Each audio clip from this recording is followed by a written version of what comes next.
Hey everybody, this is Matt with the Hardcover Comic, and today we're going to be discussing the Bronze Age Joker Omnibus. Now, this is actually a book that I really wasn't sure if I was ever going to get, just because the material is a blind buy for me, but I've been told that the material kind of hit or miss. But Amazon was having a huge sale. This came out August of 2019. Amazon was having a massive sale. I picked this up for $40 with tax. I was like, can't go wrong, right? Worst case scenario, I don't like it, I sell it, whatever, not a big deal, 40 bucks. So I grabbed the book, and I gotta say, I really love the design. It is nothing like the other Bronze Age Omnibus books, which I know a lot of people don't like because it doesn't match up well on their shelf, etc. But I love this spine. I think the spine is phenomenal, and I really like the design of that. The front's pretty cool. I do dig the front. There's something about Joker's chin. He's kind of got this Jay Leno thing going on. I don't know how I feel about that, but other than that, I dig the front. The back, they actually did something different that looks more like a Marvel book. You know, as you guys know, a lot of the Marvel Omnis look like this, where they display all the covers and things that are included in it. So this has a lot of Neil Adams stuff, some Denny O'Neil stuff, just some real classic Batman, Doug Munch, a lot of classic Batman stuff.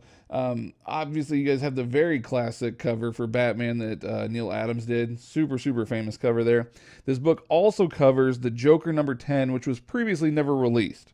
For whatever reason, it never was released, so this also includes Joker 10. So this book is going to include Batman 251, 260, 286, 291 to 294, 321, 353, 365 to 366, 400.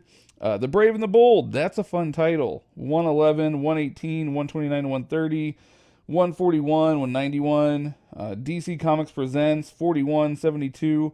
Detective 475 to 476, 504, 526, 532, and Justice League 27. Wonder Woman 280 to 283, and then Joker 1 through 10. So as you guys can see, this is really sort of like a mix match of just random Joker appearances, minus the Joker 1 through 10.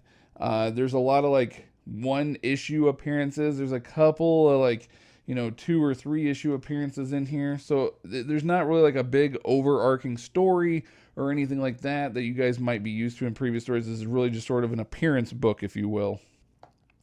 So inside the flaps, I don't really like what they did with this. I think the designs could have been way different. I think it could have been way better, but instead they're using it to advertise.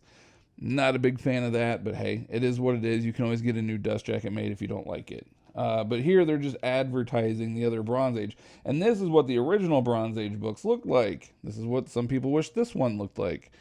Back flap over here, same exact thing. More advertisements for their Bronze Age books.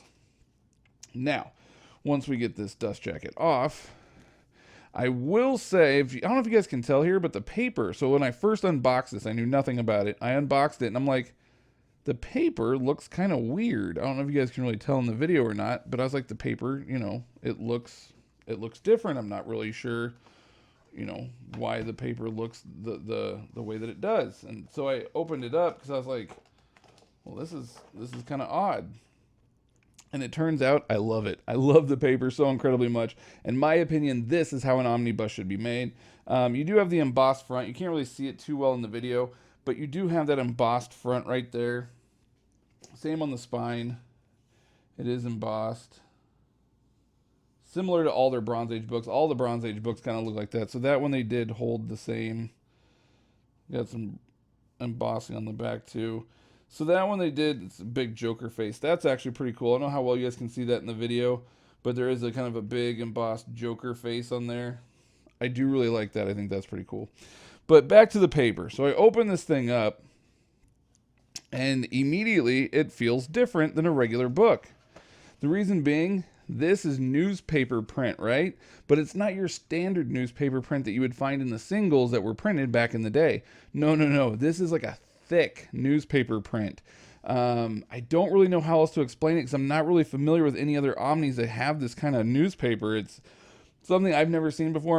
As you guys know, most omnibuses are glossy, right? They have kind of that glossier finish. That some are thin paper, some are thicker. But this is thin newspaper print, and it smells wonderful. For those of you guys that are old school collectors, you guys know exactly what I'm talking about. The smell of the paper, the smell of the ink. It's amazing. It is really, really cool. And in my opinion, this is how an omnibus should be made. It is a completely sewn binding. As you guys can see in here, you can see the nice threads on everything. There's no gutter loss at all. The way that they presented it, the way that they did this, you're really getting, I mean, it's an omnibus, so it's oversized. But when you actually take off the board, I mean, this is truly, it's not oversized. You know what I mean? So it's in an oversized format, but the art itself or nothing else is oversized. It's, you know, kind of classic. So I really like that. I love, like, again, that there's no gutter loss at all in the book because of the way that they presented it. The book does start to lay flat right around a page 130 or so. You might just kind of have to give it a little bit of a push down to keep it there. But right around 130 or so, it does start to lay completely flat, which is really nice. The art and stuff, I don't know that it was necessarily recolored. I do think that they might have gone through and... I don't want to say recolored, but revamped the color a little bit so that it didn't look faded. It didn't look like, you know, a 1970s print where it was faded, but I don't think it was technically recolored, so to speak. I think they just revamped the colors, if you will. Again, I really don't know anything about the content of the book. As far as story-wise goes, I have not really read any of this. It's just Joker's one of my favorite characters. I've always loved Joker. When I started reading Batman, you know, back in the 80s and 90s, he was just a classic character for me. So I am kind of excited to go back and read these, but I have heard from a lot of people that the story quality just isn't there on a lot of these stories. But you know what? Hey, I don't care. The art's great, as you guys can see all throughout. I love the art. I'm sure a lot of the stuff is probably going to be corny and some of it might be a little campy and stuff, but I don't care. I think it's going to be fun. Do I think it's going to be straight up stone cold killer, killing joke Joker? No, not at all. But do I also think it's going to be Cesar Romero, Batman 66 Joker? Again, maybe a little, but I think it's going to be more leaning towards and getting closer to that darker Joker that we knew, you know, in the 80s. So, got some nice Riddler appearances. Love the Riddler as well, so that's always fun.